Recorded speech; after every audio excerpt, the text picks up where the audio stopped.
tartanka kubadda cagta xaafadaha degmada Hargeele ayaa si rasmi ah uga bilowday garoonka kubadda cagta degmada Hargeele. Ujeedada tababarkan ayaa ah isdhexgalka dhalinyarada iyo u diyaargarowga tartanka kubadda cagta degmooyinka gobolka Afdheer oo bilaabmi doona maalmaha soo socda. Waxaana soo diyaariyay xafiiska maamulka degmada Hargeele. Ugu horreyntiina waxaa ka hadlay furitaankii koobkani gudoomiyaha degmada Hargeele, Xaaji Axmed Cabdiraxmaan Sheekh Maxamed.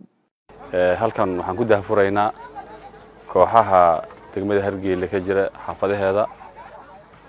koobkii loo dhigi lahaa kaasoo lagu diyaar garoobayo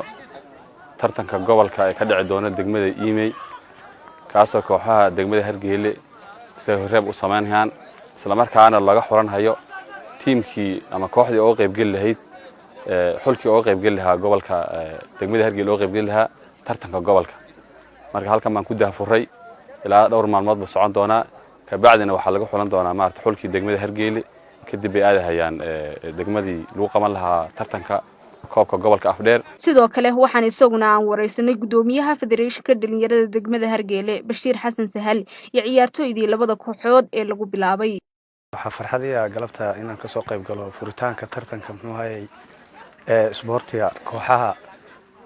degmada Hargeele kaasoo loogu diyaar garoobayo in laga dhax saaro kooxdii degmada u matali lahayd tartanka gobolka gudihiisa ka dhici doona kana dhici doona Iimey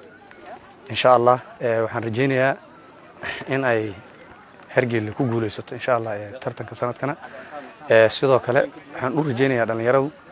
kuna waaninayaa kulana dardaarmaya in isboortiga daa'iman waayo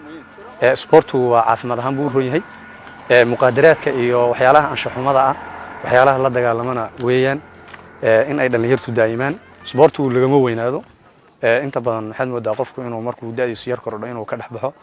laakiin waxaan kula dardaarmi lahaa dhalinyarada inay isboortiga joogteeyaan. tartankani ayaa laga soo xuli doonaa xulka kubadda cagta degmada Hargeele waxaana ku loolami doona 6 kooxood oo ka kala socda xaafadaha degmada Hargeele. ciyaartii ugu horeysayna waxa lagu bilaabay labada kooxood ee kala ah Hagogley iyo Suuban waxaana guul 2-1 ah ku badisay kooxda Hagogley.